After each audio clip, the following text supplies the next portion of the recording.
Evening. Howdy. I'd like to reconvene the public session. Will the city attorney please give us a report on actions taken in closed session? There was no reportable action, Mr. Mayor. Thank you, Colin. We'll have the Pledge of Allegiance led by Councilmember Bowen, and then the invocation by Chaplain Bruce Smith. If you'd please rise.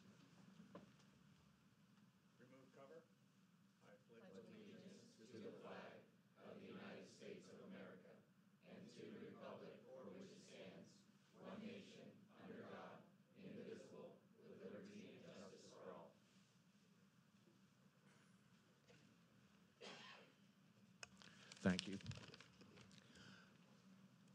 Good evening, Bruce. Good evening, members of the council. Thank you again for inviting me to come. I always enjoy praying in a government situation whenever I can. First, I have a short scripture to read before we pray. It comes from 1 Timothy 2, verses 1 through 4. I urge then, first of all, that requests, prayers, intercession, and thanksgiving be made for everyone, for kings and all those in authority, that we may live peaceful and quiet lives in all godliness and holiness. This is good and pleases God our Savior, who wants all men to be saved and to come to a knowledge of truth. Let us pray. Dear Heavenly Father, we come to you tonight to pray for all of those in authority. We pray for our president, our governor, our county board of supervisors, and for our city council members. God, give them wisdom as they lead, and may their decisions allow us to live peaceful lives in godliness and holiness. Lord, may their decisions please you, and may they hear your promptings from the Holy Spirit. And lastly, Lord, we pray for your protective hand over them, including our first responders, civilian and military, whether they are responding to a crisis here locally or across the globe, and you bless them with success and safety, no matter their mission. We ask this in the name of Jesus Christ. Amen. Amen. Thank you, Chaplain.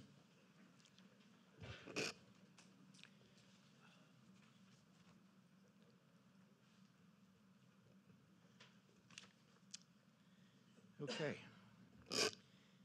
So we have a presentation this evening.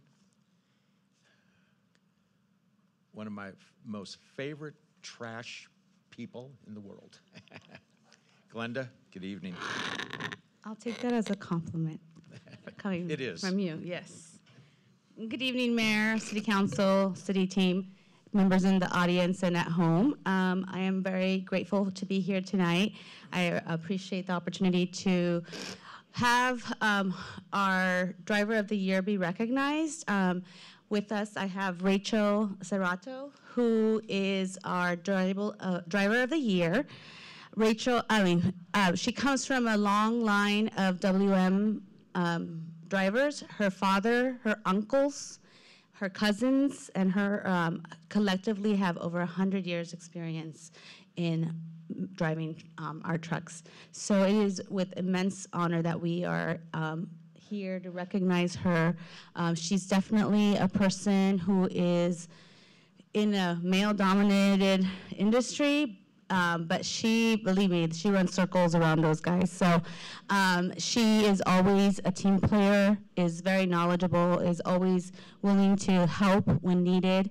And so for that, we are extremely honored to have her on our team and to recognize her here tonight. So Rachel, do you mind coming up? I believe the city has a certificate.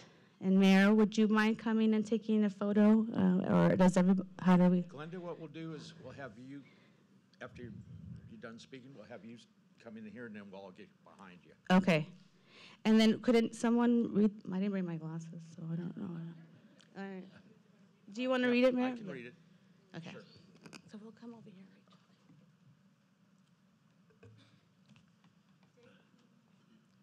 Rachel, congratulations.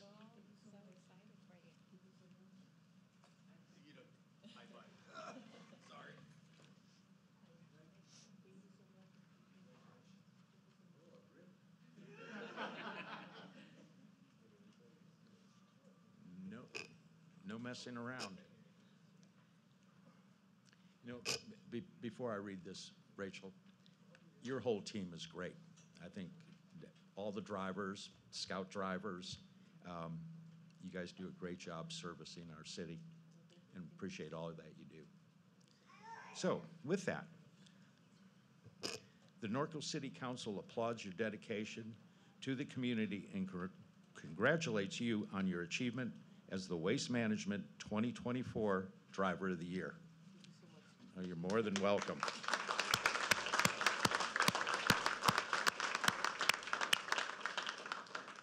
So if we could, smile, Glenda. Stand. Kevin?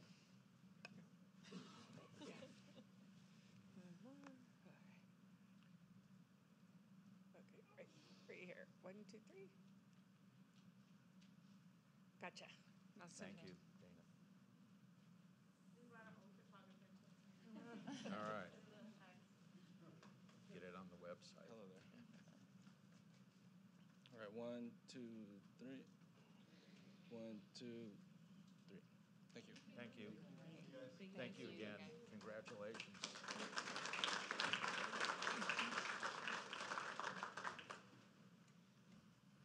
And I'm still here. So another great announcement that we are proud to share with you is that this year we launched our WM Norco Community Scholarship, and we have selected students from both high schools.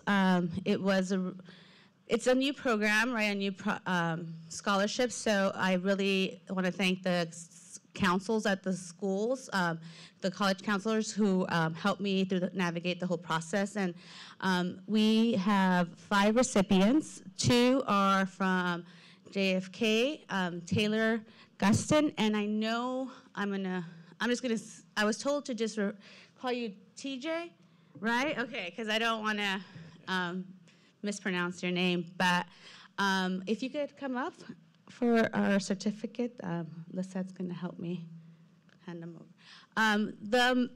As a mom of a high school freshman, to see these people, like these students' grades and their extracurricular activities and everything they do, and to really rock at school is amazing. And I really think that it's a testament to not just their families, but to them, because there's so many distractions out there, and you guys continue to, deliver what you have to deliver. So if you could just please join me up here, and then I'll announce the other 2. So these are our 2 JFK recipients who are Norco residents. That is one of the key things about this scholarship, is that they have to be part of the Norco community. So I'll have the other students join if they're here. From Norco High School, we have Natalia Galvan. I don't know if she's here. Yes. And then Connor Hernandez. And then Emily Snow.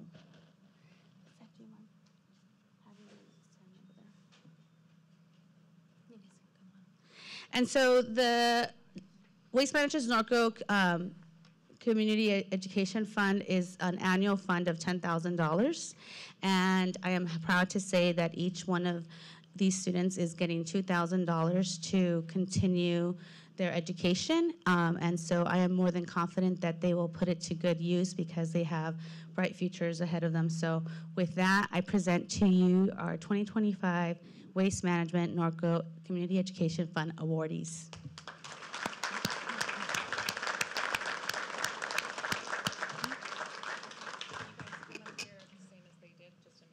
Oh, congratulations.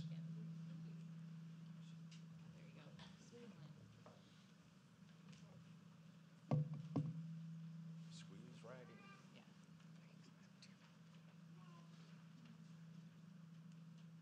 Right here.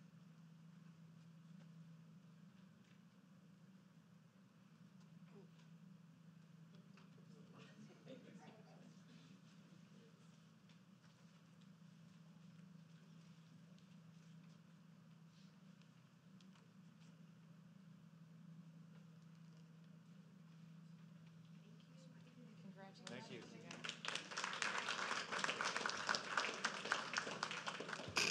Proud of you all. Glenda? thank you again. That's all. Thank you. Okay, so we have a new employee we're going to introduce.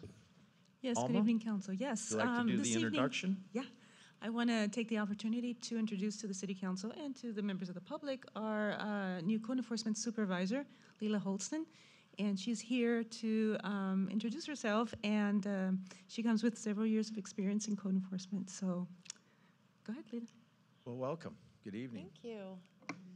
I would just like to say thank you for this opportunity. I am really excited to be here and put names with faces. And I'm really excited to be part of the team, and I want to be of service and be of value.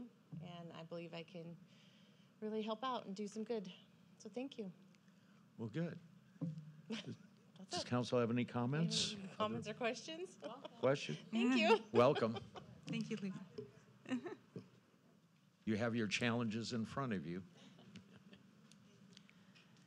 Okay.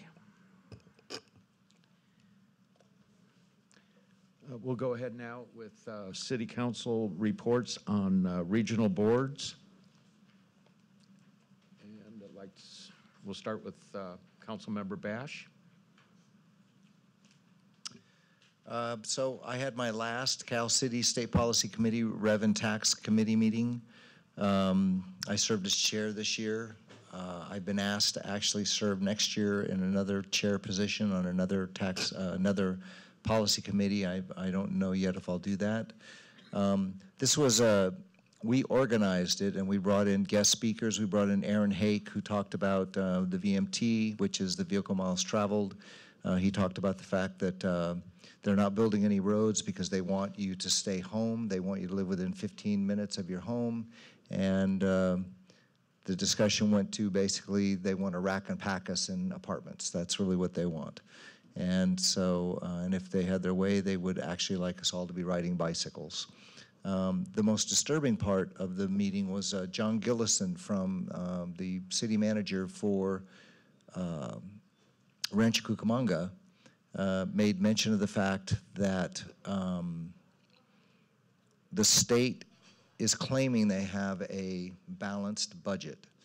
But what they did was, and they like to say, we have a $2 billion reserve, but what they don't talk about is the fact that they pulled $2 billion out of the reserve. We do not have a balanced budget. It is not true. And the reason I'm emphasizing that is because John is stating that within the next couple of years, maybe the next year, they're going to begin looking at cities' reserves and borrowing. And so it's very disconcerting. And one of the suggestions made is that you begin to create pots so that your reserve isn't as large for them to do. And then the other thing somebody else said, and it's already happening, we've experienced it, they're looking to find ways to get revenue through fining. And so that was one of the big discussions that they talked about. Other than that, the other part of it was we talked about through the year, one of the continuing themes is the death of retail. And one of the other things that the state's beginning to do, as you know, they changed the laws for distribution centers. And so a city near and dear to all of us got lucky, and they make an additional $30 to $40 million a year. But we are the ones buying the product. And in the old days, it used to be where you bought the product from, that's who got the taxes. That's how it works, by the way, with the auto. If you live in Corona and you buy a car in Norco, the tax increment goes to Corona. That is not the case with Amazon Center, Walmart centers, things like that. But what's happening is the state, in fairness, is determined that they are looking to find a way that they will come in and they will distribute the money. And so they've already, Cupertino has been devastated. They were the ones that had Apple. They literally pulled all the funding that they got from the Apple by some sort of glitch. There's another one that I can't remember the name of, they did the same thing with, and then the latest casualty is one city gets all of the tax increment for Best Buy from the entire state. And they have just been notified that the state is going to come in and try to figure out a way for them to take the money, and then they will distribute it more fairly. So they're worried because the problem is these cities only have one industry. that industry. They didn't diversify. They didn't find ways to make sure if they ever lost that. And they've been warned for the last 5 years. Vastly more cities, hundreds of cities, do not consider it fair that they're not getting a proper tax increment. So if push comes to shove, we try to encourage them to say, the other cities that were getting the money, saying, look, you need to understand, you're making a lot of money, but most of the cities are very upset about this. When that change came down, it was a big deal. And then the other thing that we're looking at, and I'm hoping to continue that to the next year, I won't be the chair, is the Bradley Burns, the out-of-state funding that comes in. We're looking to find a way to make that a more equitable distribution. The WRCOG General Assembly and Leadership Address, Robin, Lisette, and myself were able to go.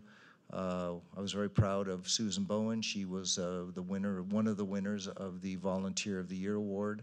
The following day, we had a meeting in which another COG talked about ways to raise money, which was pretty interesting. But I thought overall, I thought that was actually a very, very good assembly. I was really pleased. The food was pretty good. And that's all I have, Mr. Mayor. Thank you. Kevin, my only comment, the food was good. The photo you sent me from there? Yeah. Well, you know what? I'm trying to be nice. Robin's food looked really good. My mushroom thing looked bad. That's what it was, huh? It was really bad because I had heard through the grapevine that you were thinking maybe of doing the vegetarian, so I wanted to let you know what you missed.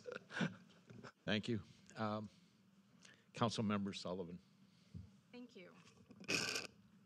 So on June 11th, I attended the RCTC board meeting. We approved the budget. It was a $1.4 billion budget, which will fund transit, passenger rail, highway, and local roadway projects. And the commission approved an agreement for the construction project oversight on the Paris South Station expansion and layover project. Construction is scheduled to begin early of 2026. And the Paris South Station project includes building a second 680-foot passenger platform, extending an existing platform, and adding an at-grade pedestrian crossing with safety devices, canopies, and amenities. And it also adds quite a bit more track and a fourth layover track. Then on June 12th, I attended the RTA T-Now meeting. We had a presentation regarding the OMEO pilot project, which is an autonomous vehicle pilot program. This pilot program is the first in its nation, and it started in New Zealand, but it's literally the first in our nation, and it's really very interesting. And it's the first fully self-driving, all-electric shuttle operated by a public transit agency on public roads. It has started at the Riverside Airport. It will be at UCR in September of 2025, and then downtown Riverside in January 2026. It's also established the first US-based manufacturing facility for these types of vehicles in Riverside, so it's created new high-tech jobs, which is great. And ridership is up, and the summer promotion starts July 1st, and it goes through August 31st. 25 cents fixed routes on Go, 25-cent fares on fixed routes and Go microbuses, and youth ride free through December 2026. Then I just wanted to do a quick reminder of the Dial-A-Ride service is available for seniors and other eligible residents here in Norco. It's a great curb-to-curb transportation option for local trips. And for more information, you can go to the City of Norco's website under Transportation, or you can go to riversideTransit.com and get more information as well. This concludes my report. Thank you, Fia.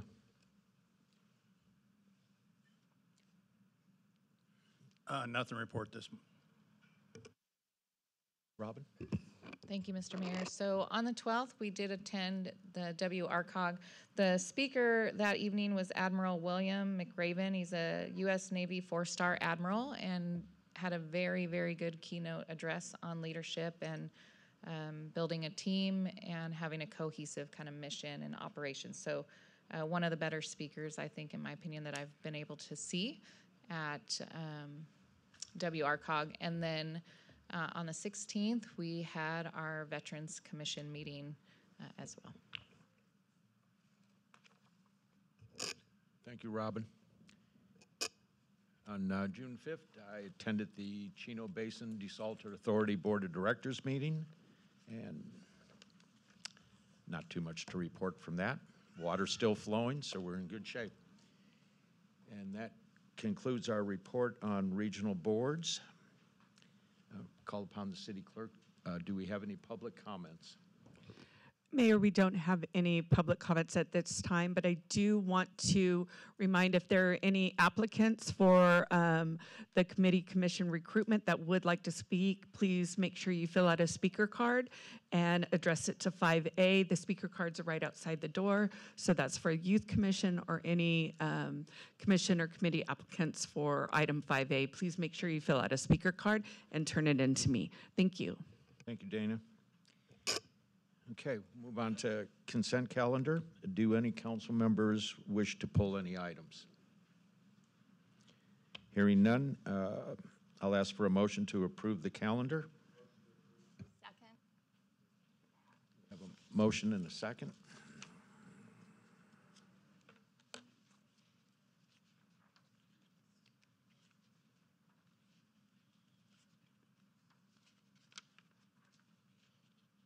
Please vote.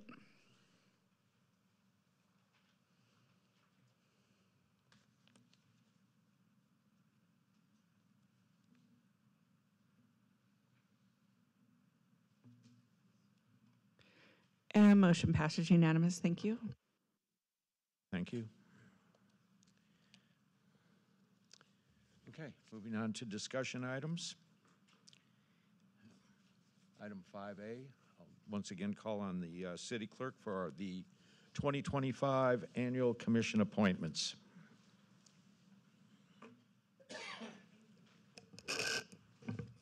Thank you, Mayor. Yes, we are in recruitment time here.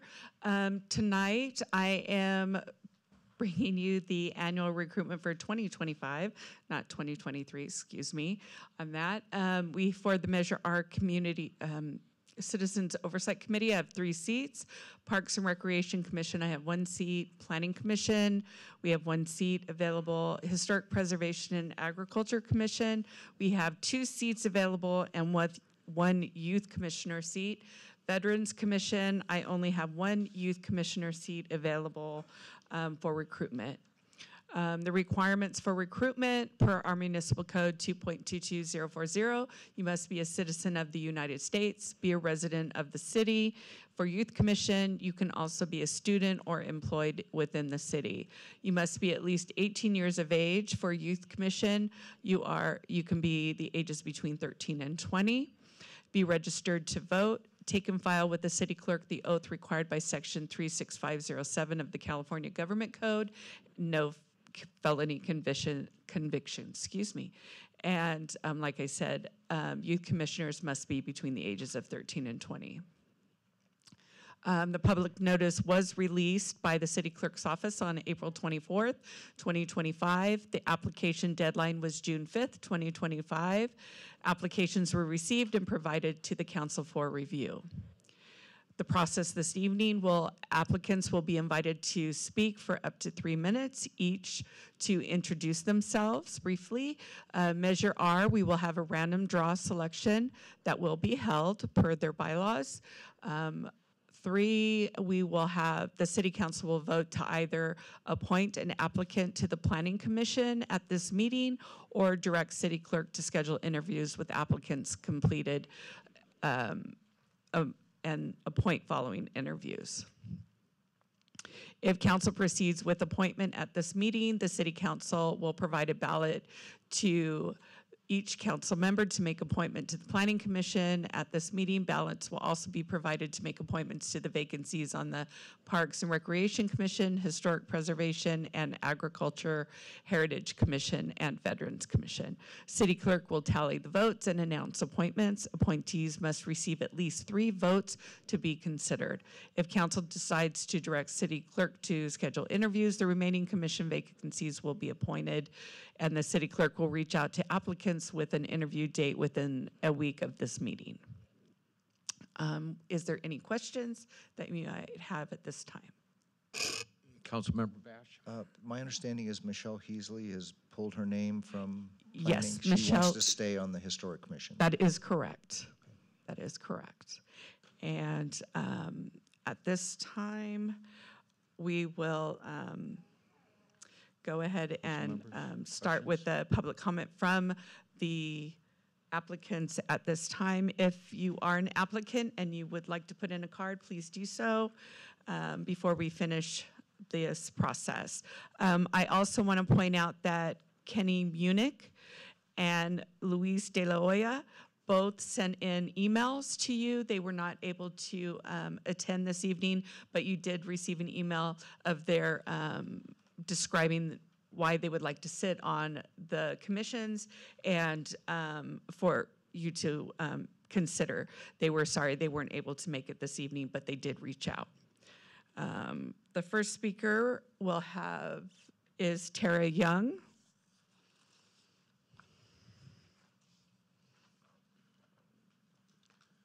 Hi, Tara. Okay. Yeah, Okay. we can. Well, my name is Tara Young. I think you all know me pretty good. I've been serving on the Planning Commission for the last 2.5 years. And I have to say that it's been an absolute joy to serve my community. Every time I've walked into this room, I've just felt alive. So, as you all know, there's a bit of a learning curve when it comes to our positions. But I think I did pretty good the last 2.5 years, as my voting record would suggest. One thing that kept popping up on the agenda month after month was another ADU approval. In dealing with the state's overreaching mandates, I've seen our mode of operation be more of a defensive one, using PACAs and such to preserve our lifestyle. But we have to go further. We can't just be on defense all the time. We must think creatively how to go offensively. How to attract to the people that love our lifestyle. Some of that is planning, most of it is planning, but some of it is putting on my old hat from my previous experience on EDAC and expanding tourism through planning. After spending some time to learn the ropes, I feel confident moving these ideas forward. I've spoken at the last 2 meetings, brought it to the agenda. Perhaps you've seen the videos from the last 2 meetings from May and June. I brought before the legal department a list of questions as they work to bring some of these ideas to fruition, so I can present it to you guys. Just recently in the June meeting, I discussed thoughts to attract people to our community that love our lifestyle. I hope to be discussing these ideas further with you in the upcoming joint workshop.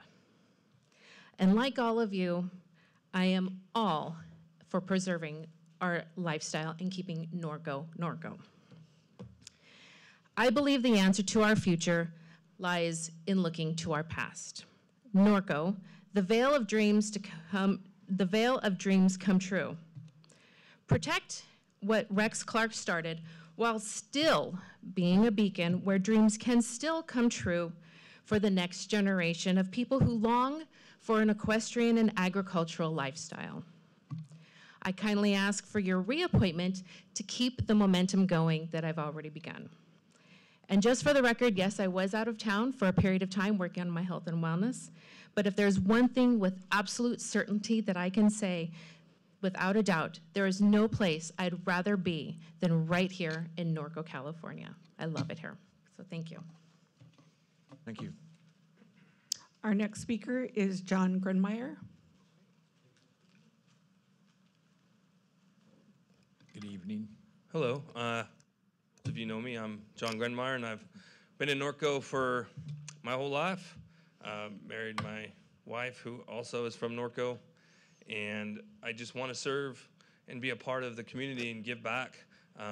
As you know, I'm the president of the fair, and we've grown it over the last few years. And I'd also like to be a part of that commission group that does the same thing with the Parks and Recs. And so I'm hoping that I can be a part of the community and give back. My whole family was at those baseball fields since the 70s. So I'd like to make sure that they stay here. So thank you. Thank you, John. Our next speaker is Dean Chase.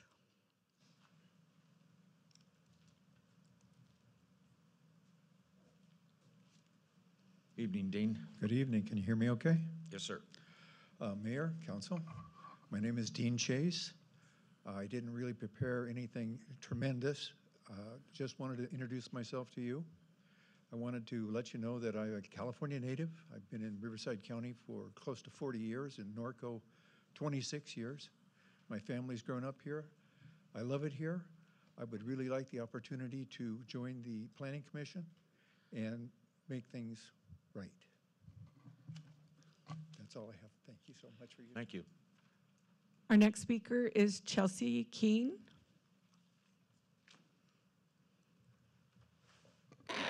Good evening. Good evening. Thank you for having us. It's really great to be here.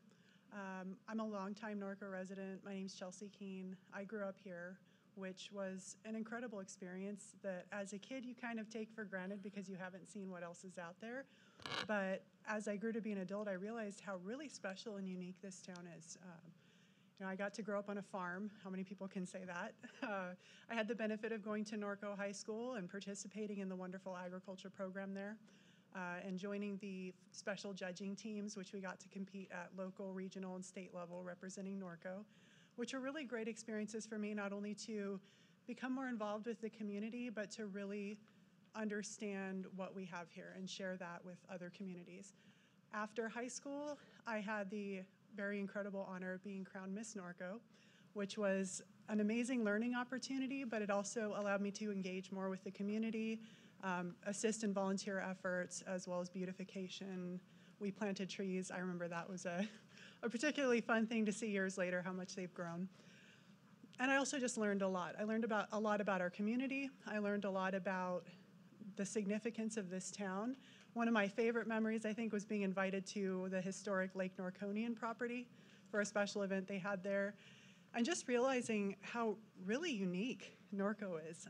I mean, the history here is rich and it's incredible. So I went on to pursue a degree. I have a bachelor's in fine arts with a special focus on film industry, which only furthered my appreciation for not only our town's history, but how important it is to preserve and protect our history, to share it, and also how much that factors into ensuring our future as a town. As I learn more about the town, I've been really impressed with the challenges we've overcome, the battles we've fought that seemed insurmountable at the time. And a lot of that was on the backs of volunteers. And that really impressed me and made me want to be part of that legacy, because if it weren't for the incredible volunteers in our past, we would not be here today. We would not be the town that we are today. And so I just want to give back to this history that we have here and help preserve and protect what Norco is, keep our elbow room, and continue future generations to enjoy our rural life here. Thank you. Thank you. Our next speaker is Denny Hutnick. Sorry about that, Denny. Evening. Evening. I've been a Norco resident for 47 years, lived off of Hillside and Fifth. I don't know if you guys know that area very well, but anyway, that's the old town, Norco. Back in the days when I first got here, I used to raise baby calves, and we used to run them down the streets. And I mean, if somebody wanted to get a baby calf from us, we'd grab a 12-pack of beer and a couple of neighbors, and hey, let's go ahead and move some cattle, you know. Now you get a $500 fine, but, you know. But anyway, that was the good old days. I've been a certified building official, and I have 32 building and construction certifications. So I've been around the construction industry and the building industry. I was a inspector for the city of Norco, or city of Corona for a while. And, but for the last 20 years, I worked with the Department of Homeland Security. I was a contractor to them, and they in turn put me with FEMA to, I've been trained and I became a senior disaster specialist. I traveled all over the country doing natural disasters, putting townships, cities, counties, and it worked with state officials, the governors, to put their states back like the day before a disaster came. I was able to put people back in their place where they belong, and people pay taxes, so they want to live in their homes and whatever. I didn't deal with the homes, but I dealt with the infrastructure and put in bridges, I built dams, I've all kinds of stuff to make things happen for the communities, especially on the East Coast where a hurricane happens every other day, you know. But anyway, the basically, my whole thing here is to, well, by the way, I was a Streets and Trails Commissioner for 8 years, and I got my little plaque up there and, you know, my little tile put up. But anyway, my whole thing is to get back into it again. I'm back in town now. I'm not traveling on the road. I've been on the road for living in hotels, which it's not all cracked up what they say it is to live in 5-star hotels. No. But anyway, I'm here, and I want to serve Norco again as a commissioner. So thank you. Thank you, Dennis. Our next speaker is Michael Moeller. Good evening. Evening, Mayor, Council. My name is Michael Moeller. I've been living in the city of Norco for about 7 years now. I am the senior inspector for Norco at this point. Do I need to duck for? Not yet. Been doing the big projects in town in the last few years, and I also belong to the posse and love this town a lot. Like to get involved even more and more every day. And I've been looking at this Measure R and decided I'd like to see once whether or not I can make a go of it. So I don't know a whole lot yet, but I'm still learning, and I'd appreciate it if I could get some good feedback on it later. But thanks a lot. Appreciate it. Have a good night. Thank you. Our next speaker, Jason Boersma. Hey, Jason. Good evening. Good evening, Mr. Mayor and council members. My name is Jason Boersma. Most of you guys all know me, so I'm not going to take a whole lot of your time. You guys know I volunteer for all the 3 big events here, the Fair, Horse Week, and Posse. I was on Parks and Recs Commission for 7 years, and I'm looking to get back onto either Measure R or back on Parks and Rec. So that is my goal, and we'll see what happens. Thank you guys very much. Thank you, Jason. Our next speaker is Kenneth Polich.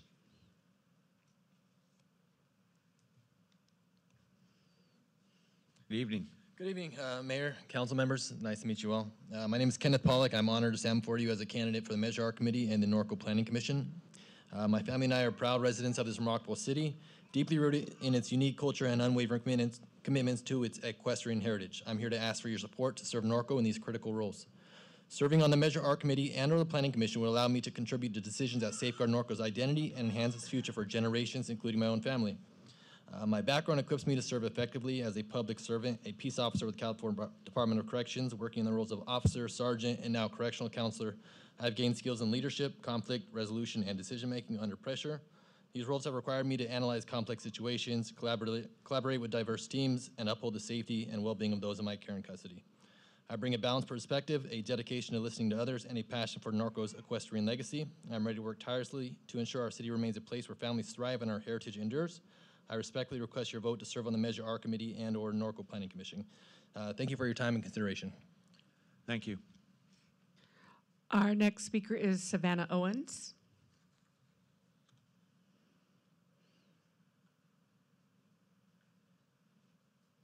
Good evening.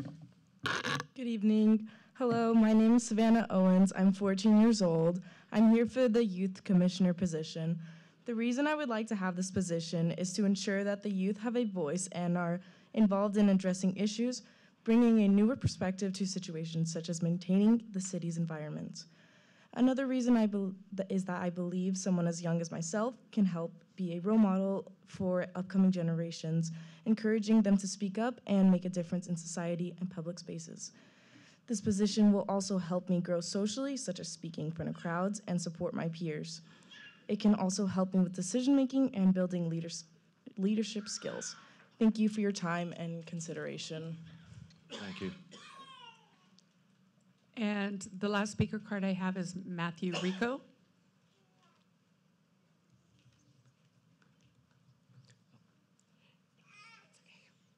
Good evening. Hello. Hello, Mr. Mayor, council members, staff. Want to introduce myself. I am interested in the Planning Commission. I'm honored to be in a room full of people that care about the city of Norco.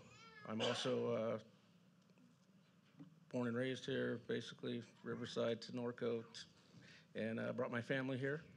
I care about this town, and I'm looking to serve with the experience and knowledge that I have to collaborate with staff and the Planning Commission. Out of high school, I started a job with a drafting company in Riverside. From there, I continued working until I decided to make my own business and started my own drafting service.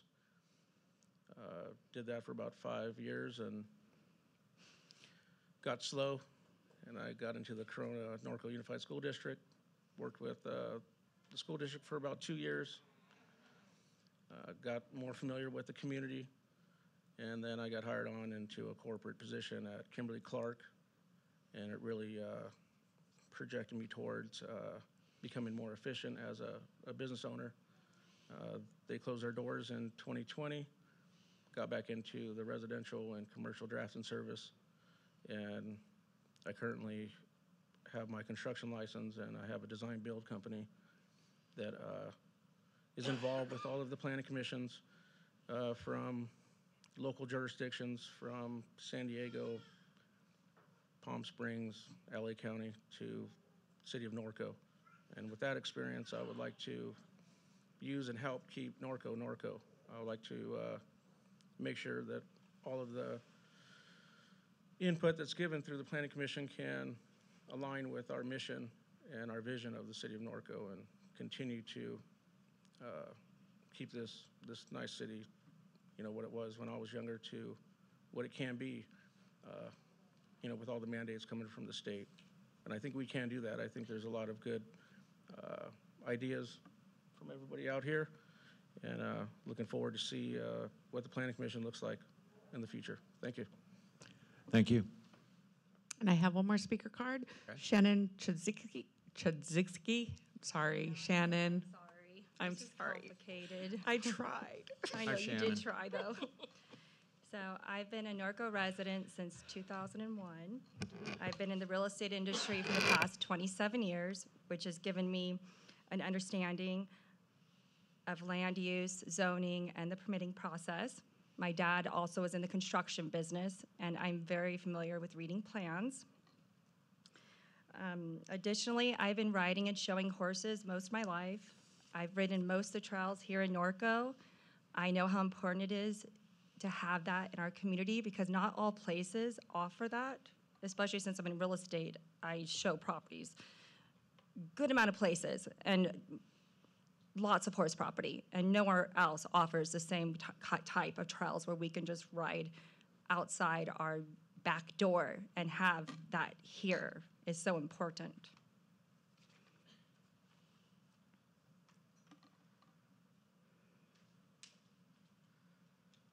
I know how important it is to keep Norco an equestrian community, but I also know it is important to make sure that we keep it where you can have that opportunity to raise your own livestock and be able to grow your own fruit and your own vegetables.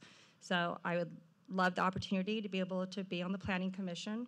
I think that you have people that like to complain about things. And I always say, if you want to, don't complain. You got to get involved. You got to be on a committee if you want change. You can't sit back and just think it's going to happen. So I want to be involved because I want to keep Norco the way it is. I don't want it to see it change.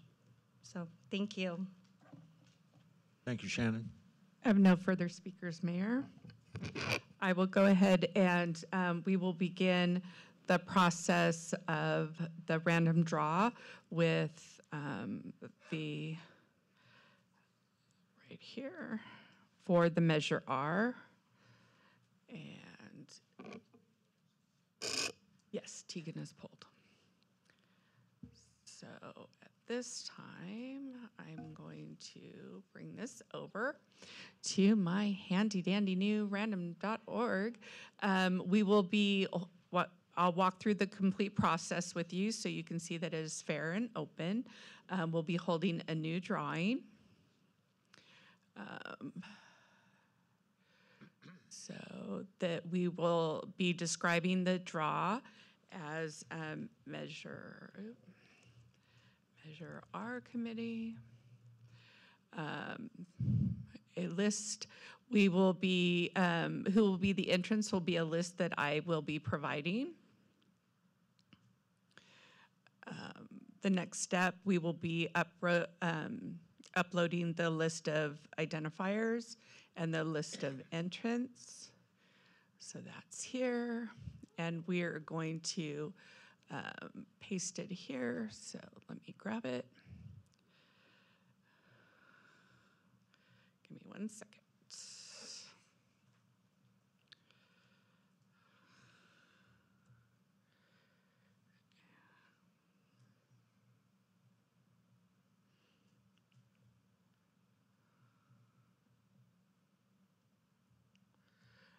Okay, it's not going in. Give me a second, sorry.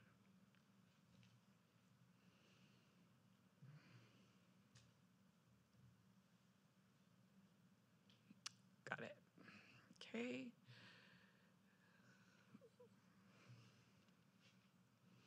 Paste into a form. Thank you, Matt. And we have on this list this evening, we have Luis De La Hoya, Aaron Williams, Dan Chamberlain, Michael Moeller, Sigrid Williams, Angel Guerrero, Ronnie Gilman, Heidi Casasola, Jason Boersma, John Glackham, Brenna Collin, Dylan Wemple, and Kenneth Pollock, sorry.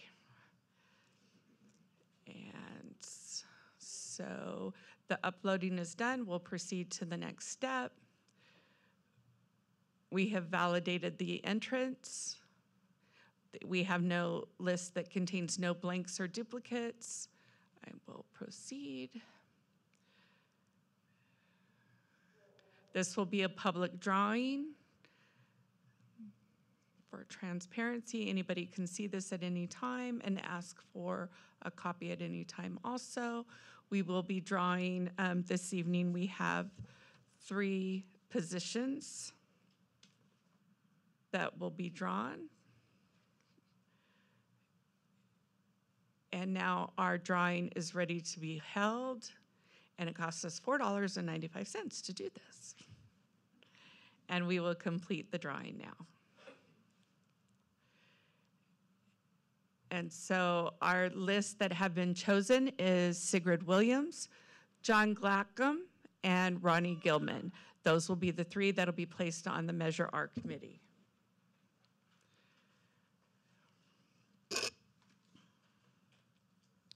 So with that, Dana, congratulations.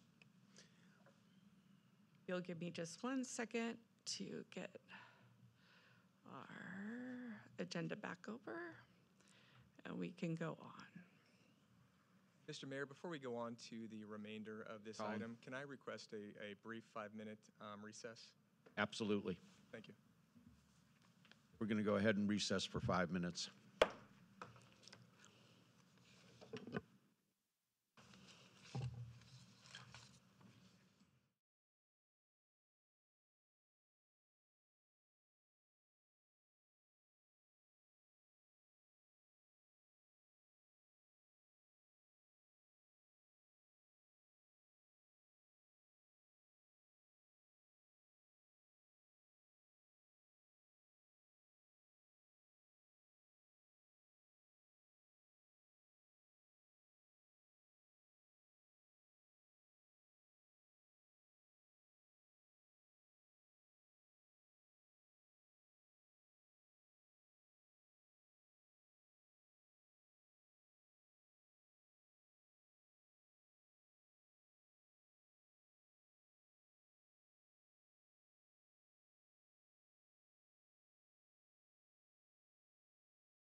Reconvene?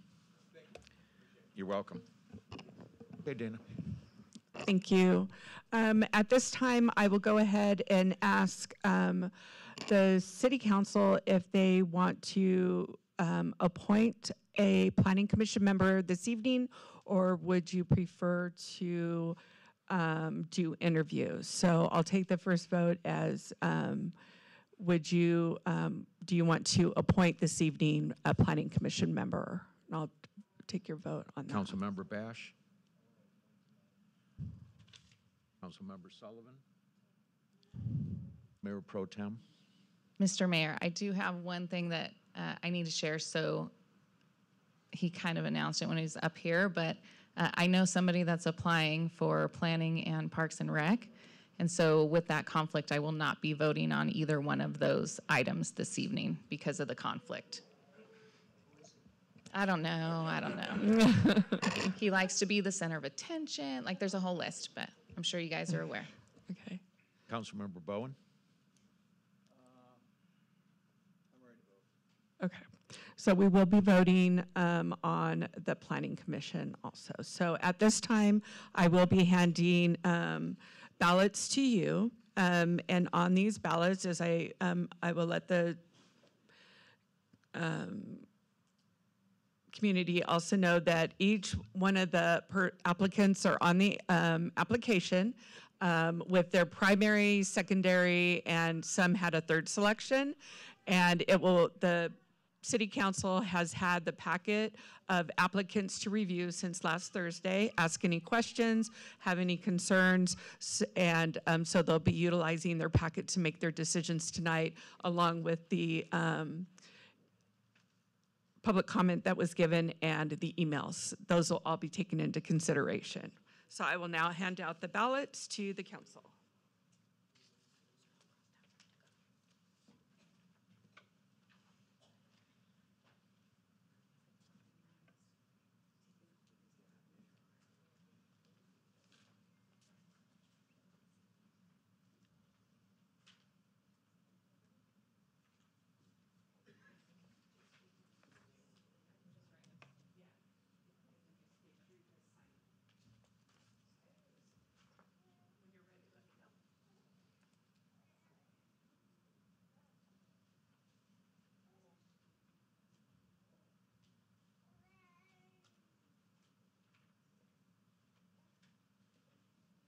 And while they're voting, I just want to say I really appreciate all the applicants that we had this year for our annual recruitment. I think this was the most that we have received. It's so nice to have, I know the city clerk, my almost 20 years of doing this, trying to recruit for committees and commission is always tough. People are busy, but it is so nice to see here in Norco that this community really wants to be involved. So if you are not chosen this evening, please make sure that you continue to apply on other vacancies. And also there's so many other opportunities to volunteer with the city of Norco also. If you check with community services, you can always apply to be a volunteer. So that's always something you can do, and just keep applying. I appreciate it.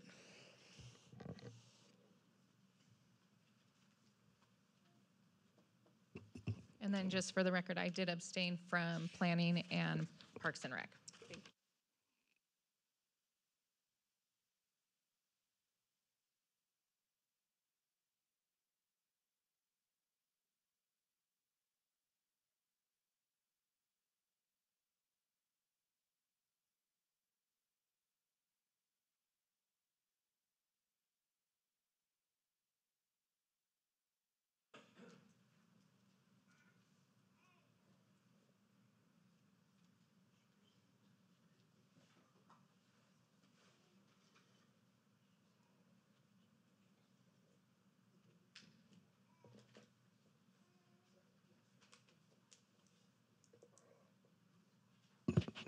If I may, Mr. Mayor, I applied several times for Park and Rec Commission, took like 3 times to get on.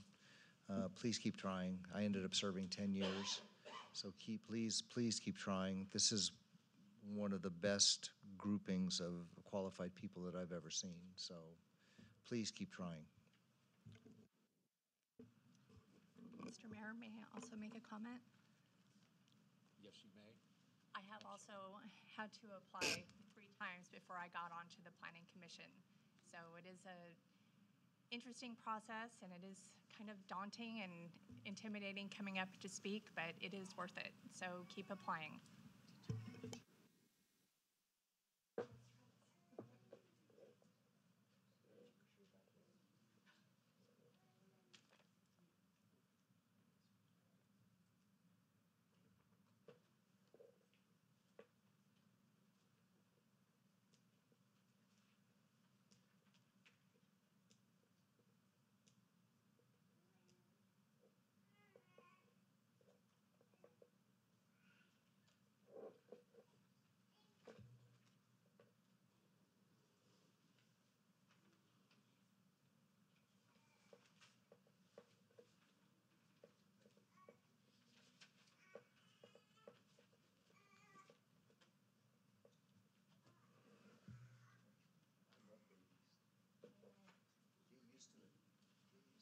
Mayor, if we can take just 5 minutes before we can tally the votes, and then I'll be right with you. Thank you.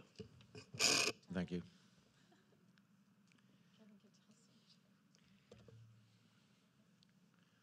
Councilmember Bash. Paired. Sure you are.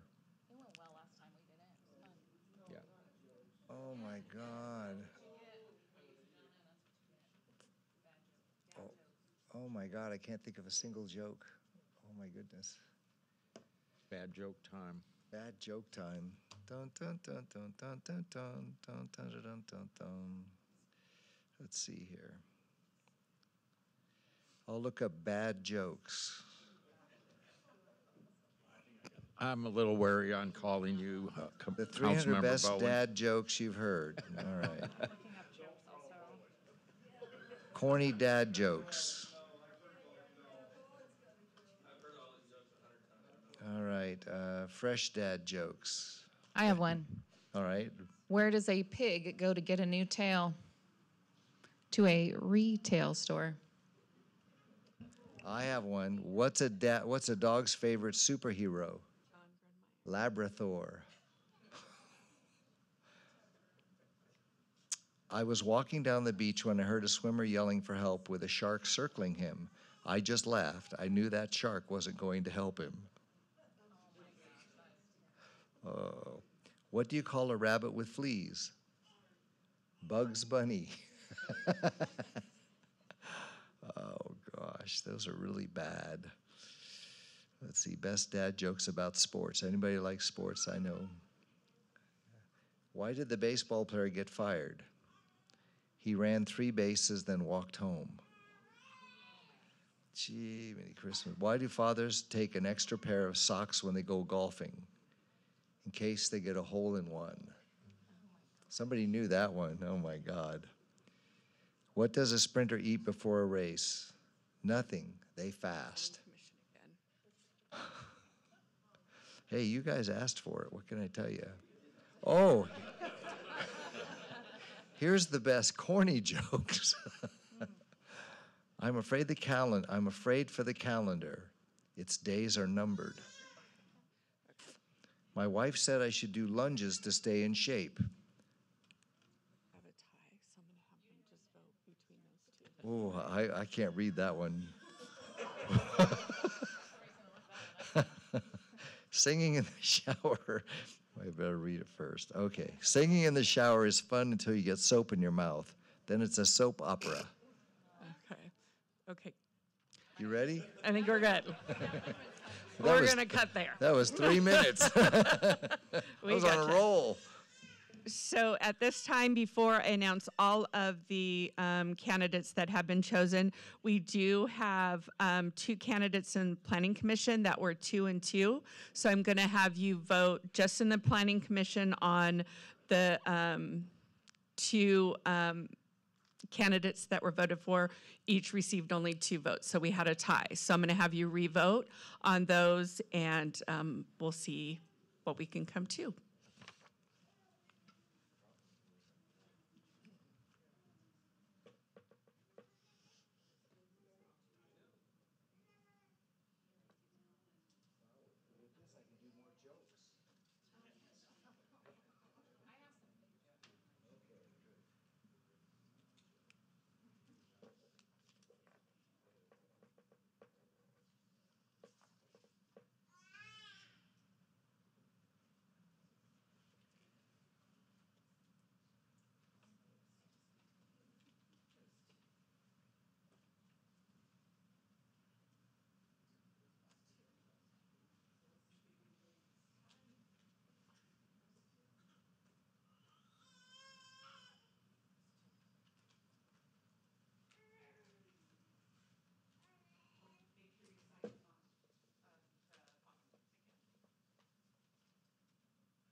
I know what I can do. I need to ask you a question.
Thank you for waiting. At this time,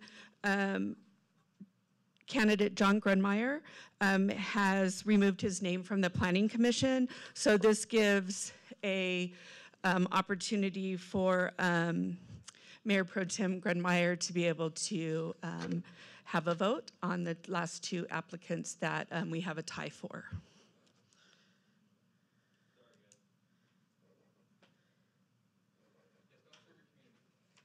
Yeah.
Okay, thank you for holding. Now for the Historic Preservation Commission, the City Council has appointed Chelsea Keene and Michael Mueller. Michael Mueller had this as his secondary selection. For Parks and Recreation, we have John Grunmeyer, has been appointed by City Council. For Planning Commission, it's Shannon Chizicki, has been appointed to the Planning Commission. And for our Youth Commissioner, we have Savannah Owens and Aileen Quintero. And we have, give me just 1 second. I have for the last, so for the Veterans Committee, it will be Aileen Quintero, and for the Heritage Commission will be Savannah. So those are our appointments for this evening. I appreciate everybody for your applications and participating in the recruitment, and eager to serve your community. I'll be reaching out within the next few days just to confirm your appointments and what the next steps are. So I appreciate you all being here, and I applaud you all for the participation. Thank you. And that's all I have. Thank you for applying. Appreciate all your dedication. Okay, moving on. All right. We'll move to item 5B.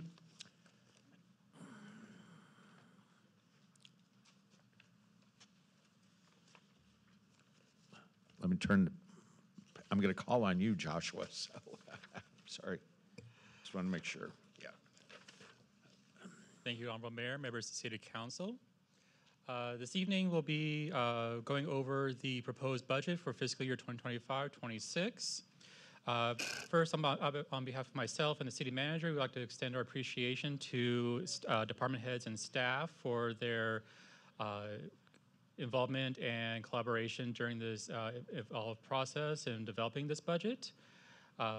With that, we will be starting with how we kind of formulate this budget is use the city's mission statement as the guiding principle, where the mission of the city of Norco is to serve its residents, businesses, and visitors in a friendly, ethical, and cost-effective manner with excellent customer service to provide and preserve a high quality of life that values its identity as Horsetown, USA. The budget process is always a living document that goes through review and development all throughout the fiscal year. Most recently, we went through a series of workshops that was to present to City Council for their review, establishing priorities, and providing input on the preliminary budget. Tonight brings us to the proposed budget based on the feedback received during these workshops for final consideration and adoption. During this presentation, we'll be discussing the Norco dilemma, the status of the current fiscal year of operating budget, an overview of our general fund for the next fiscal year, an overview of the other funds, and also giving a general overview of the capital improvements or CIP budget. So the Norco dilemma is the concern of funding the equestrian lifestyle with large lots for agricultural and animal keeping. This is faced with several challenges by having lower tax base with less homes per acre, an aging infrastructure, rising costs to maintain the streets, facilities, and amenities, conservation of open spaces, and limited land for new revenue growth. Some of the solutions to address this particular dilemma is to support revenue generators through attraction, and also to control and prioritize spending and particular services. So for the current status of the current fiscal year, we are projecting a deficit of $1.2 million, deficit meaning that we have expenses greater than our revenues. But this is still within, allowing to stay within our projected fund balance of still having $34.9 million projected at the end of this fiscal year.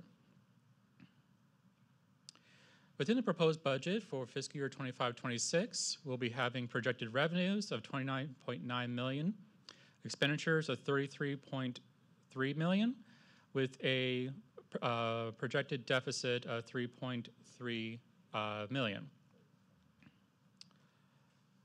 How we'll be addressing this particular deficit is taking part of our $34.9 million, applying $1.8 million of that from our reserves to apply against that, and then also transferring from one of our internal service funds, the equipment replacement fund that does have a substantial surplus, taking $1.5 million of that and applying that against the deficit.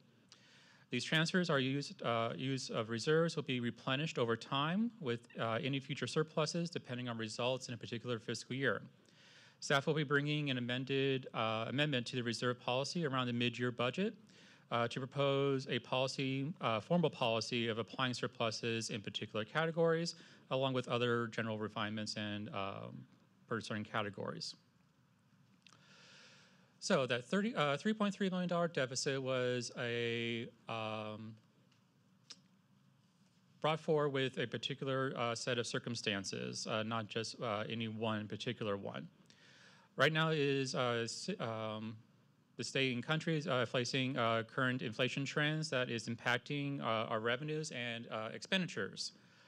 Cost of services are increasing primarily with respect to one of our largest costs is public safety, which has substantial increases.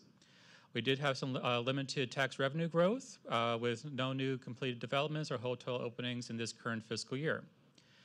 Part of our impact fees from our waste hauler did have a good portion of that did have to get reallocated to another fund that is designated for other specific purposes, so it could not be commingled within the general fund. We also had a substantial decrease, in our lease income, And then grant funding with the priorities between federal and state. Continuation of grant funding has brought a substantial challenge, but we do want to share some good news on homelessness services that I will yield to our city manager for. Good evening. We did receive news today from our housing consultants that our homeless program that we currently have, we do have up to $500,000 that we can allocate out of the housing fund. So with our recommendation this evening, we will ask if when we request recommendation for adoption of the budget, that we request us to be able to amend those line items as part of the adoption.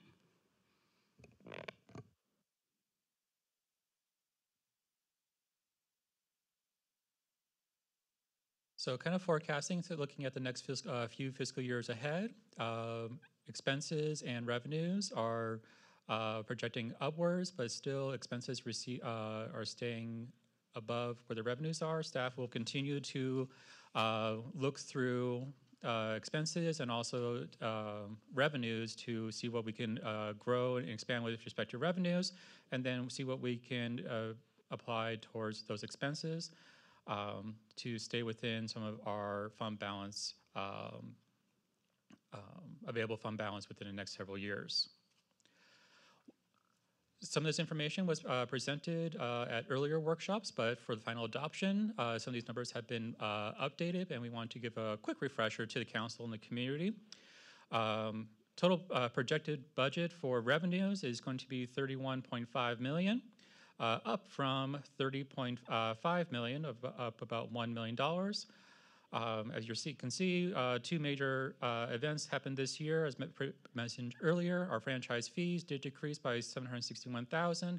That is the portion that did have to be taken away as part of the waste hauler impact fees that we received. That's accounted for, not really, it's a reduction of the general fund, but it's going to another fund that can only be used on certain purposes. The increase that's helping with some of this is the transfer from the equipment replacement fund that is 1.5 of the 1.8 transfer in the last line I'm in there, with a 3% increase in total revenues. Majority of our revenues is derived, about 1/3 of it is derived from sales tax. This particular revenue source has remained flat over the last several years due to several economic impacts within the economy. Revenues have also remained fairly flat over the last several years, with limited growth coming outside of the pandemic in the 2020 to 2021 timeframe. Sales tax, being one of our major categories of tax revenue, remained fairly flat, along with property taxes and other particular categories. With we did have some fair increases in property tax in lieu, TOT, and public safety, business license, and property transfer taxes. We did have some decreases within some of our revenues relating to franchise fees, as previously discussed. Fines and forfeitures did have a decrease, along with intergovernmental, interest income, and community development and community services revenues. Brings us over to the other side of expenditures. So, we are proposing $33.2 million in expenditures. This is $600,000 or 1.9% up from the previous year. Expenditures were kept in line with major areas with three main mindsets in mind: of critical government need, alignment with our core values, but also trimming down on discretionary expenditures to help reduce some of that deficit. So majority of this is, of that increase, a substantial portion of that is relating to professional and contractual services. One of our biggest portion of our expenses is that particular category, with the secondary one being salaries and benefits. So that is all staff within performing city services to the community. The main categories of these contractual services primarily relate to our two biggest vendors, if you will, which are our service providers and partners, which are the Sheriff's Department and the Fire Suppression and EMS services. These ones had fair substantial increase respective to $1.3 million or almost 17% for the sheriff in this fiscal year, and $1.4 million or 26% for fire suppression and EMS services. Overall, a $619,000 increase in expenses. You are seeing some decreases within departments. This is staff looking through their budgets, removing some discretionary and kind of trimming down some of those and relying them to more historical costs to help align our expenses with expected projected revenues. Kind of looking at the expenditures in a different light, seeing that the sheriff and fire suppression and other services remains a good chunk of our total expenditures. Kind of highlighting the expenditures, particular area, seeing it gradual growth over the last several years. Some of them kind of see general increases during those particular timeframes. Brings us over to the fund balance. So essentially this is what we have in reserve or designated for particular areas. Some of them are relating to emergencies, natural disasters, infrastructure, reserves for capital development, special projects, with the excess being undesignated for fund balance of a fair majority of that, or 56% of that being undesignated. So it's not designated for any one particular purpose. It's there for one-time projects or to help us in situations right now where revenues, revenue growth have been fairly flat, but our expenses have continuing have outpaced that growth. 10-year trend of looking at our fund balance is you see that particular growth in the 2020 and 2021 timeframe, which the majority of that is relating to infusion of funds from the ARPA funds outside the pandemic. And then also you will see some of our trends of expenses and revenues, some of them gradually to spiking in certain timeframes over the last 10 years. Brings us over to Measure R. This one was brought before the Measure R committee with a total request for consideration of $8.5 million, ranging from $700,000 in trail maintenance, $11,000 for operating costs, with a $17.9 million of the $18.6 million being applied towards capital projects. That with the current amount of projected Measure R sales tax being received of $8 million, applying against all those expenses for capital projects, we'll still have a fund balance available for future use of $802,000. Majority of the expenses for Measure R, 63% of that is being applied to street improvements, which is one of the primary intended uses for this particular revenue class, with secondary being facility services. Of the projects being recommended into the various different categories, majority of these again are 13 projects relating to street improvements of $11.6 or $7 million of the $17 million proposed. Brings us to our enterprise funds. These are ones that we essentially do charges for services. These first one starting is the water fund. Total revenues for this particular fund is going to be $13.3 million. This is a 12% increase from the previous year. This is based on current consumption levels, and also we did have a rate increase that was approved on the June 4th meeting that will be effective July 1st of this year. Actual consumption will vary on weather patterns, but this is staff's best estimate based on historical trends and impact of the rate increase effective in that particular year. These rate increases are to fund the expenses for current service levels, as well as various purchases of water or take-or-pay contracts, fixed cost for the water consumption for a total cost of expenses of $14.5 million, which is seeing a 6% increase from the particular fiscal year. This will yield to a change in working capital of a negative $1.2 million, which is going to be applying against the working capital rate stabilization reserve, still staying within the minimum operating reserve for the water fund. The goal is to provide the community with safe and reliable drinking water and a safe and reliable distribution system. The rate increase was to help align those costs to maintain the system in that particular category. Even with this decrease, we will still have a working capital of $4.9 million projected for the end of the fiscal year. Water fund of the $13.3 million did have the 12% increase. Majority of that is relating to water usage revenues. The rest of it is investment earnings of amounts in reserve.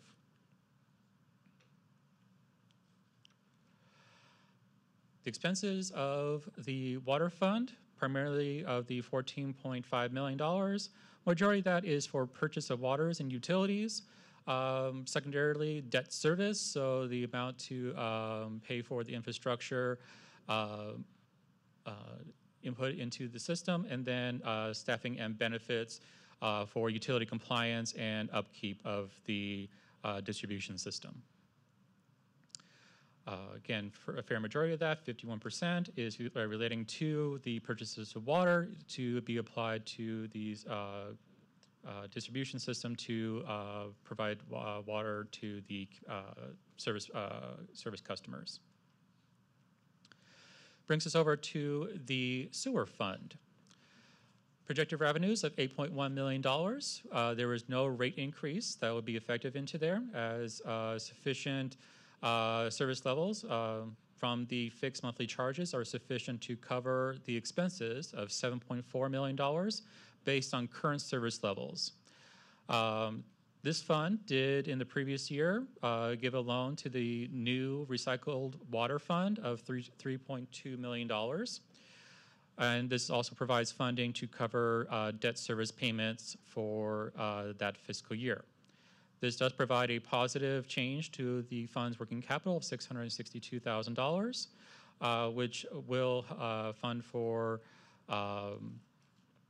future capital use and to maintain a minimum operating reserve, yielding to a end working capital of $2.6 million.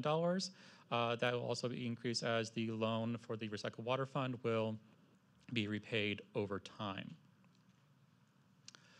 Of the $8.1 almost million, 7.6 of this is relating to sewer service charges. Based on the service levels, we are projecting 12% increase from the estimates from the previous fiscal year. Brings us over to expenses.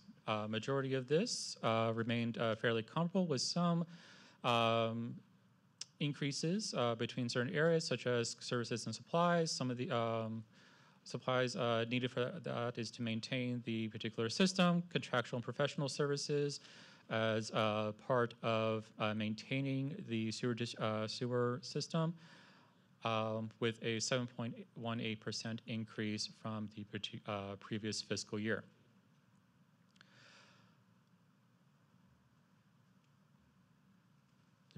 This brings us over to the Recycled Water Fund, which is one of our newer funds within the enterprise funds.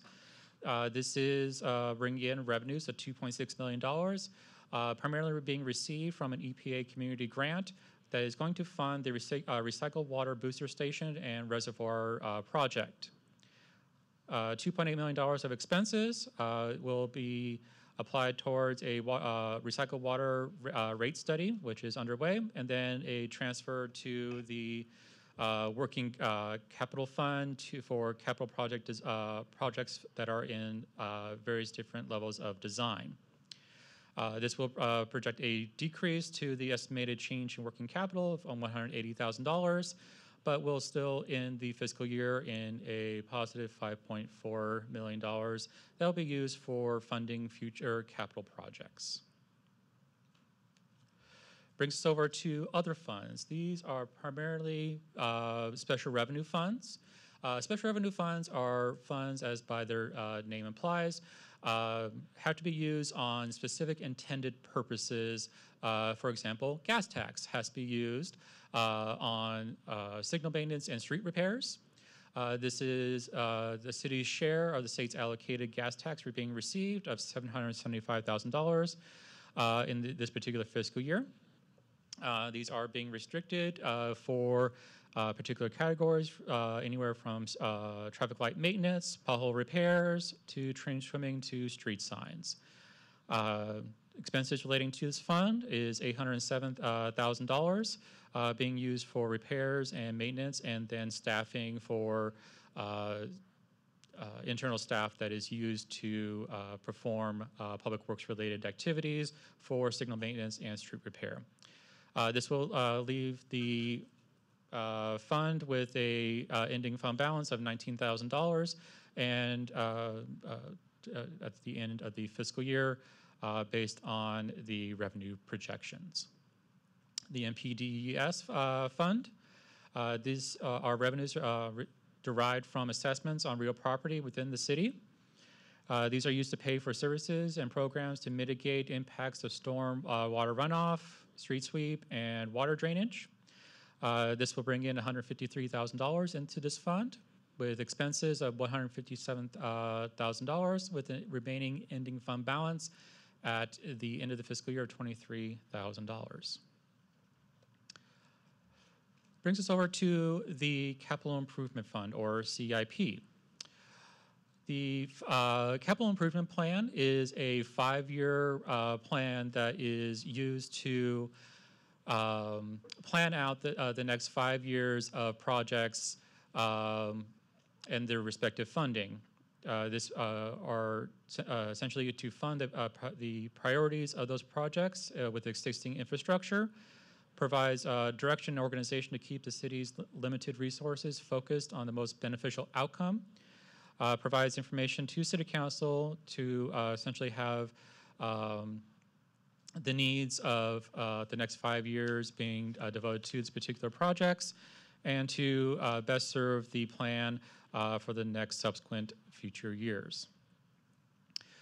Staff is proposing $39 million within the next fiscal year of capital projects that's expected to be done within various different areas, anywhere ranging from street improvements, trails, and water and sewer infrastructure. This will leave $27.9 million of fund balance, or essentially working capital, available for future use for the next subsequent years, to fully fund those for the next 4 subsequent future years. Within the capital projects is several projects relating to street improvements, water improvements, and facilities. Majority of these are relating to street improvements, of $15.5 million being devoted to those particular improvements, with 18 existing projects already in place. We also have another 9 of new projects being devoted into various different categories relating to facility improvements, fleet maintenance, and trail improvements. So the look ahead from here is, how are we going to tackle this particular budget deficit that is being faced within our city's general fund? This does present the challenge in alignment, also in concert with the Norco dilemma. is stuff that we have to be cognizant of is the current inflation trends that is impacting the revenues and the expenditures, and also our tax growth and as our city nears its build out. Cost of services, primarily public safety and contracted services, will likely continue to increase, so we have to keep that in mind as we explore alternative revenue sources or new revenue sources, such as increases to existing tax rates, or proposing new public safety, such as parcel taxes, or aligning our fees to be more cost recovery to providing services to the community.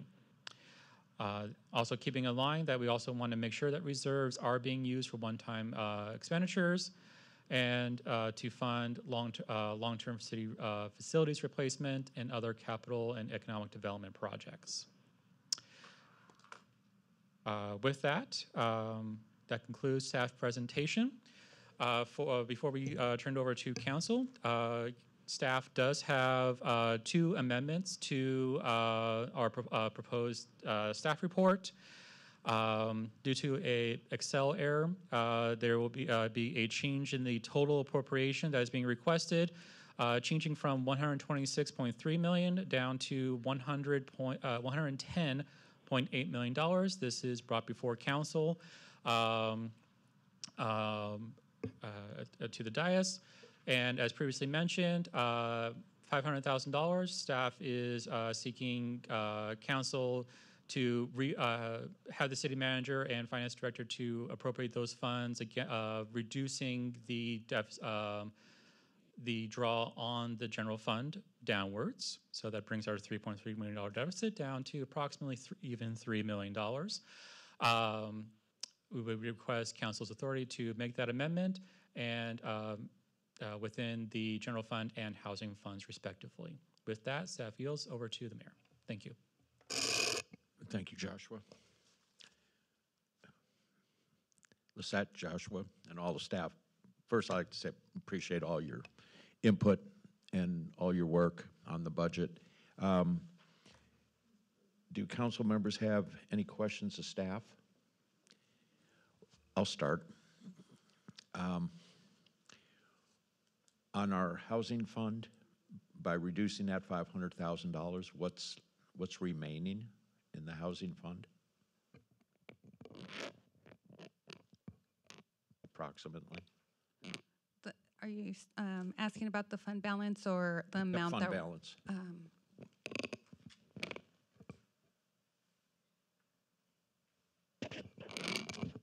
Currently, it's shown at 3.8 million, so we will be reducing that by 300,000. That will be switching over to the housing fund. Okay. Okay, I'll hold on a couple of my other questions. Do any council members, Councilmember Bash?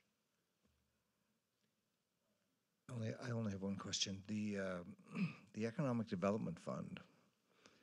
So we have over $4 million in that fund. Did I see that correctly?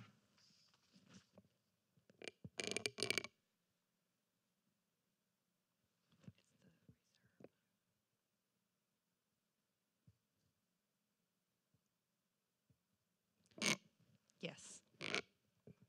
Can we use it for economic development? What do we have a plan for that? Just curious. So as part of our reserve policy, that is in there on what the use is for it. It used to be known as our special asset fund. Right. So maybe when the dust clears on all this, maybe we could think about it, because in keeping with part of the problem is trying to develop economic development of some kind. Maybe we can utilize that to begin to develop economic development, because we've been sort of fallow for the last couple of years. That's all I have, Mr. Mayor. Thank you. Thank you, Kevin. Fia, any questions? Councilmember Bowen? I think what's going to be coming down the pipe, I mean, you guys worked your tails off. We were there. But I'm looking forward right now in what Governor Newsom's going to do, and he's going to use the state of California against the government. And I have a feeling, and the rumors out there, like Kevin said, he's going to start pulling money. And he's probably and we just need to be prepared for it. And like what Kevin said, $4 million, that may be a reality, what's going to help save Norco when the state of California starts seizing money. Not that they're going to take it from us, they may stop us from getting it as fast, and it's going to be a hiccup in our budget. But I'm just thinking out ahead, he's going to use this against us, and not us personally, but he's going to use it in the grand scheme of the political arena. And I just think we need to be more vigilant, or as we are, and start looking like what Kevin said in different areas where we can sometimes have to rob Peter to pay Paul if they do come after our money. And then, like I said, you guys have been doing a really good job. I appreciate everything you guys doing. But I'm just throwing it out there, planting a seed, because I just have a feeling he's gonna start coming after our money. And that's all I gotta say. Thank you. Kind of to expand upon that, as discussed earlier, staff will be bringing forward around the mid-year budget a amendment to the reserve policy to make sure that those funds are earmarked for something and not just sitting there. So even if it's targeted, it would be locally designated for a purpose. Well, I mean, similar with our housing fund, if we don't spend it, they're taking it from us. So are you looking to expand that, or do that with other funds? Something that we'll have to keep an eye out for, because ideally for housing, there are grants available that we continually want to exercise using those external resources before we start using too much of our own resources. So keeping with the housing program plans, funding as much as possible with grant funds, and then using the housing fund as an opportunity to bridge any gaps with the council's priorities with respect to housing. Yeah, I was alluding more towards the time constraint, that there's certain time obligations that you have to meet in spending those funds. Correct. It's 3 years of excess surplus that we need to encumber within 3 years. Okay. And is that possible to expand that to other funds? Is that where we're going with this, is like to encumber them? As we do our forecasting over the next 5 years, other funds will be put into that model so that we can be sure to use, make sure that funds are not lost. So we have those funds. Our job is to utilize those funds without having to forfeit them in any particular way. Mayor Pro Tem?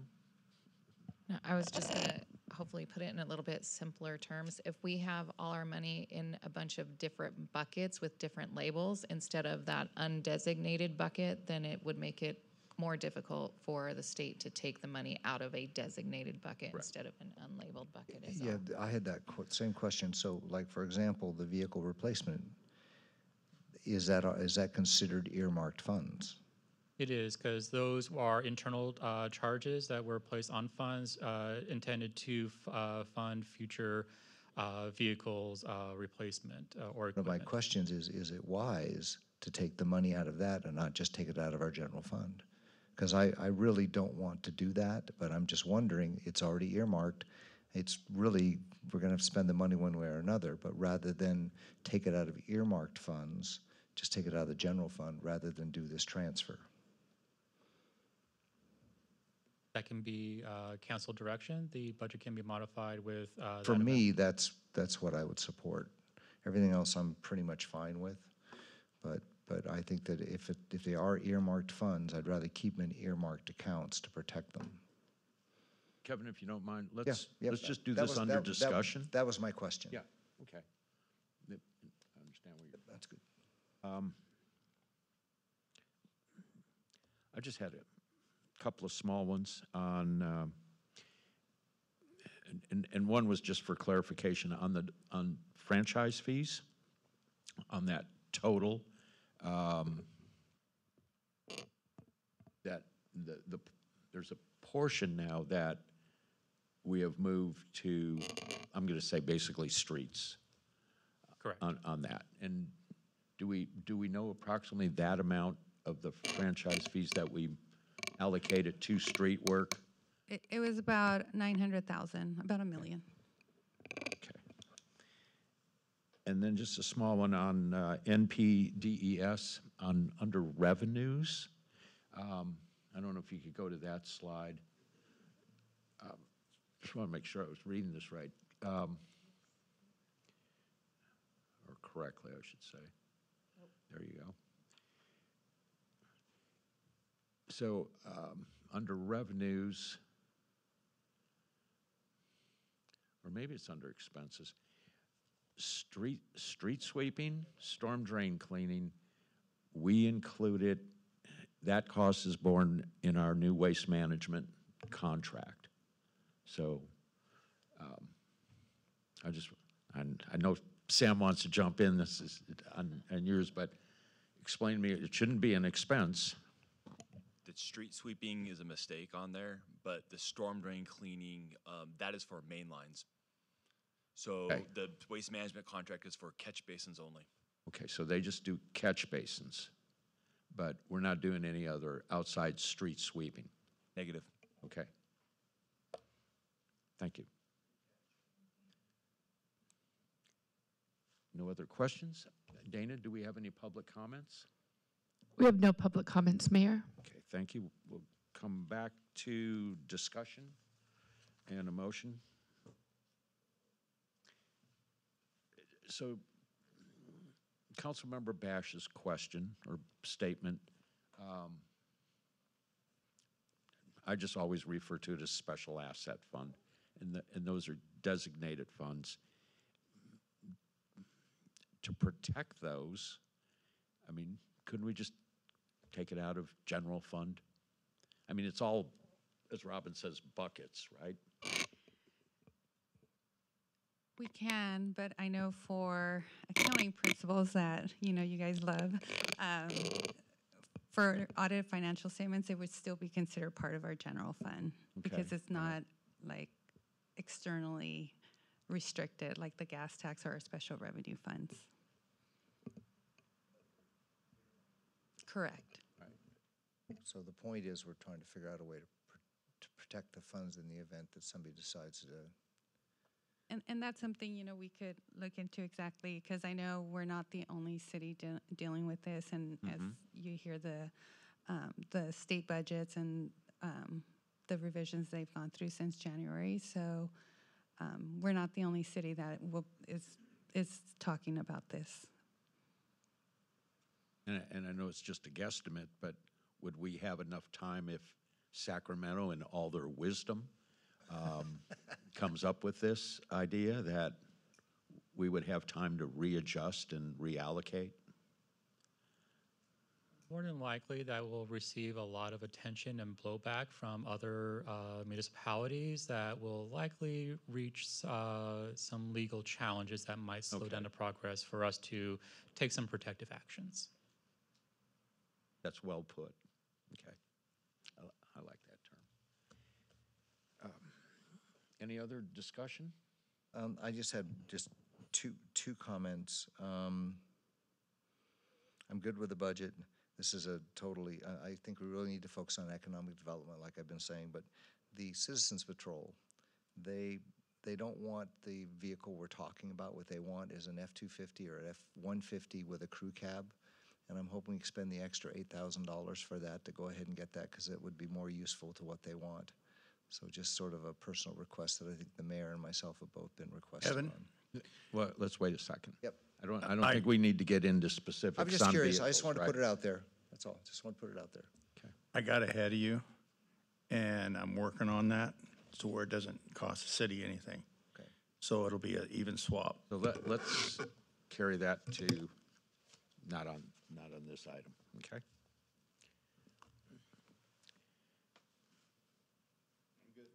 All right. Robin, anything else? I just wanted to say thank you for the work. I know it's been a process this year for sure. We certainly have some obstacles ahead of us, especially if you look at the graph where the two lines are going up and the other one's going down. So I would just request that we try to think outside the box and be creative and figure out a way to protect what we have here with our focus on our core values. We all know what those are. We had a room full of people here today to apply to help us protect those things. And so, you know, Kevin calls it the Norco luck. I would just, again, ask that we think critically about what our core values are and figure out a way to make those graphs change and be a little bit more positive when we're moving forward. And that's going to take all of us up here. It's going to take a staff. It's going to take the community and everybody really working together to help move the needle on those things. So, but overall, staff, thank you for pushing through with us on this process. I appreciate it. Okay, so to these resolutions, we'll go back to this one is being revised. This is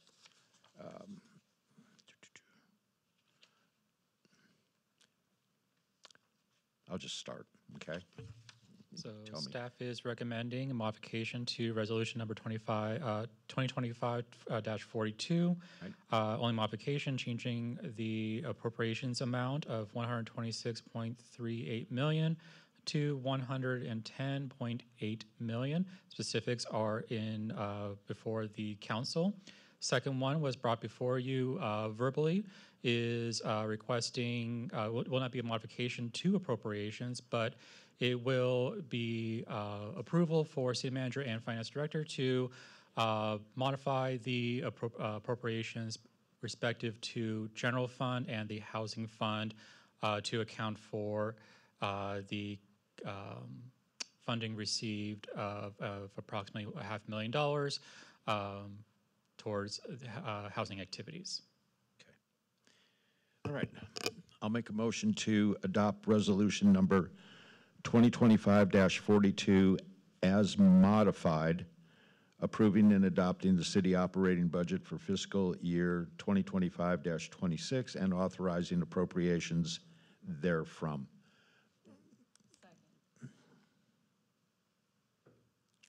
Do you want these separately or both? Okay.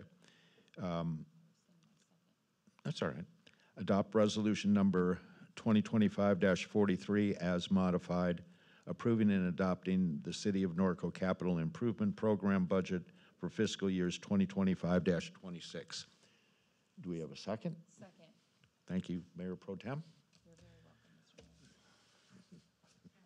Mayor. Please vote.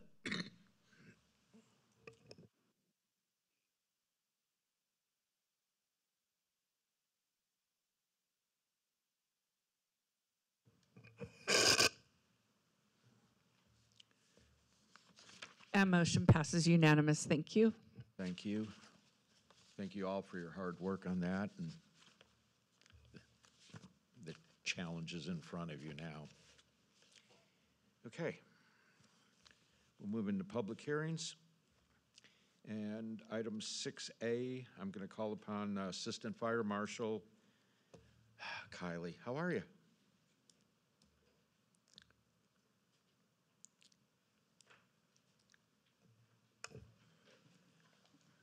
Good to see you again. Good evening. Good evening, Mayor Newton and council members and city staff. Kylie Tillema, Assistant Fire Marshal with Riverside County Fire. I apologize, Frank couldn't be here. He had other plans. We're here tonight to introduce an ordinance to adopt the local fire hazard severity zone maps. Recently we had the presentation, and so I'll just kind of briefly recap the highlights. The maps were created as a result of Assembly Bill 337 in 1992, the Bates Bill, a result of several destructive wildfires. And really the intent of the maps was to guide land use planning decisions and building codes to make wildfire resilient communities, or more wildfire resilient communities. As a result of a couple additional, or several additional destructive wildfires, there were 2 additional bills in 2021 and 2022 that expanded the zones from just the very high, which is the red, to include moderate and high, and then also required cities and local jurisdictions to now adopt these maps.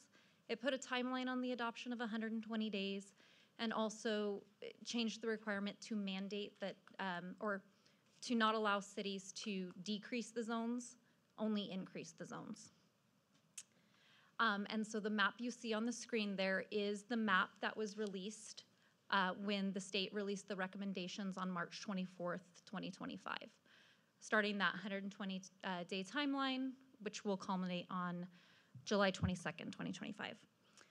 For Norco, the increase was about 125%. It went from, or 147%, excuse me, and it went from 867 acres of very high to 2,150 acres of very high. The total acreage with high, very high, and moderate is 4,158 acres. The maps require, or the maps were designed looking at topography, fuel moistures, terrain topography, fuel moistures, ember casting, fire history and frequency, and then climate and weather. The new modeling included that ember casting, and that's why you see such the increase. In the moderate, there is no requirement beyond adoption. There's no additional defensible space. There's no additional fuel modifications or building standards. The city just has to acknowledge that those areas are moderate. In the high, beginning in January, Chapter 7A construction is going to be required, and those selling their homes will be required to get defensible space. That's the orange you see on the map. And then in the very high, there's already been the building standards, it's just expanded area. The hazard disclosure when you sell a house to get that defensible space, and year-round defensible space is required. In addition, the city will have to look at the safety element and update it as a result of the new maps. For property owners, what that really means is looking at your defensible space, which is from your home out to 100 feet or the property line. And the idea there is to create, again, a more wildfire resilient community. There's several different zones, Zone 0, Zone 1, and Zone 2. Zone 0 being that first 0 to 5 feet. Those guidelines are still being established by the state, and the state, the governor issued the executive order earlier this year saying that those regulations have to be established. The rulemaking has to be done by the end of the year. So there was just a meeting on Monday, still in the works.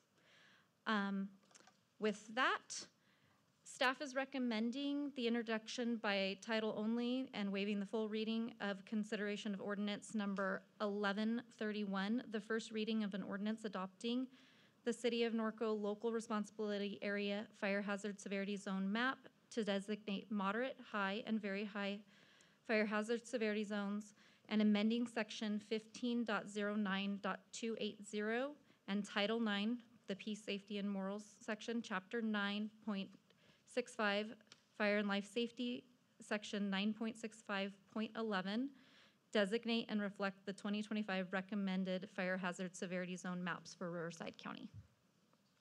And with that, I'm here for any questions. Thank you. Of course. Does council have any questions of staff? Mayor Pro Tem? Councilmember Bowen? Via? Have just a quick question. Have you read the disclaimer at the bottom of this, on the bottom left of the portion of the map? I have, but I couldn't tell you what it said, and I will attempt to read it on here. Would you like me to read it? Oh, that is very nice. Thank you.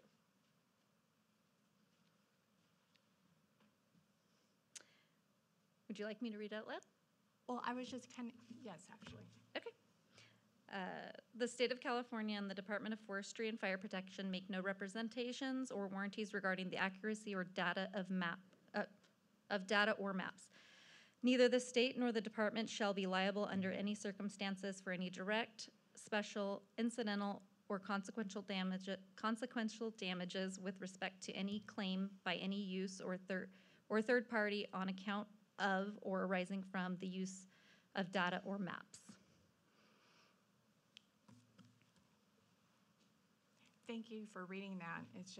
It's really hard to be okay adopting this when there's just this huge disclaimer on there that there's no warranties, and it's just a hard pill to swallow. I don't disagree with you.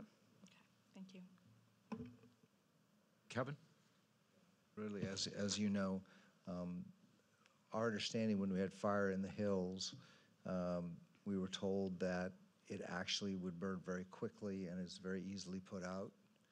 And Beacon Hill, when it burned several years ago, it burned like they had put it out like in 3 hours because it's very low, there's not a lot of fuel, and yet the riverbed is yellow or nothing, which is kind of ridiculous. So I'm having the same trouble. I know it's not you guys, I get it, it's not your fault, but I have to feel after a discussion with the CPUC rep that Edison had a lot to say in this, and that really bothers me.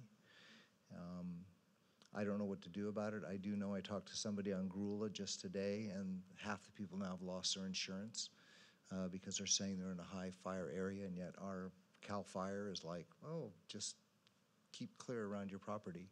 And if you've been on Grula, to do that, because I drove it today, in order to separate, you'd have to take out some really significant trees in order to comply.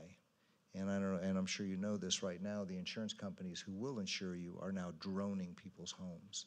And so that's happening now. And I just completely disagree with these maps, and I just want to put it on record. I'm going to vote for it because we have to, but it's really, really, the only one I agree with is at what we call the sort of the western northern part of Norco, the stepchildren. I agree with that one. That's the only one that I think that is accurate. That's all I have. Thank you, Mr. Mayor. So my question is with the agency, and I'm going to say the agency being the state fire marshal. And correct me if I'm wrong or incorrect on this, that these maps were put together without any input from local jurisdictions. That's correct. So when the government code was amended, it charged the state fire marshal with creating the maps. It didn't have language whether they could or could not include local jurisdiction, but the state worked on the maps independent of local jurisdictions. That's the heartburn I have. That, well, anyways.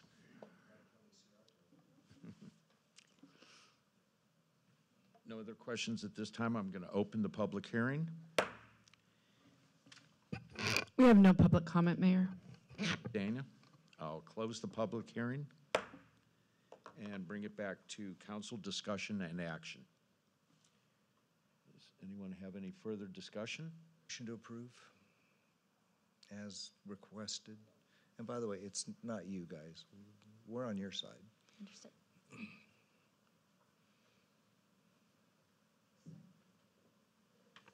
We have a motion and a second.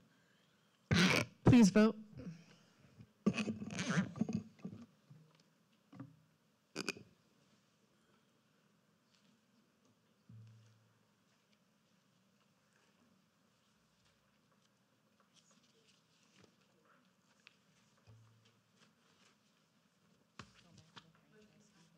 Motion passes with Mayor Newton voting no. Thank you.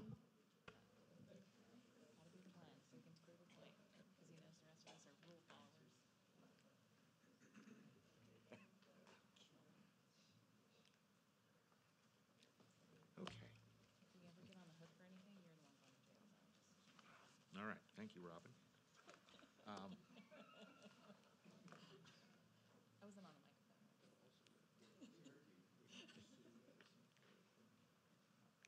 Let's go ahead and move forward to City Council staff communications. Does staff have any comments? Anything going on? Amanda? You want to tell us about your press box project? We did. We made some improvements to the Merino Arena sound booth. It just got a new liner panel on it, a tan color that matches our new bucking chutes. So a lot of new improvements at Ingalls Event Center. We're very proud of it, and we thank you to the council for supporting us with our capital improvement projects. Thank you. Colin? No, Mr. Mayor, don't go far. Got a lot of these for you. I'm scared to go out in the parking lot anyways after tonight. Lisette? Joshua? Alma? Councilmember Bowen? Mayor Pro Tem? Nope, I'll see you in the parking lot. Councilmember Sullivan?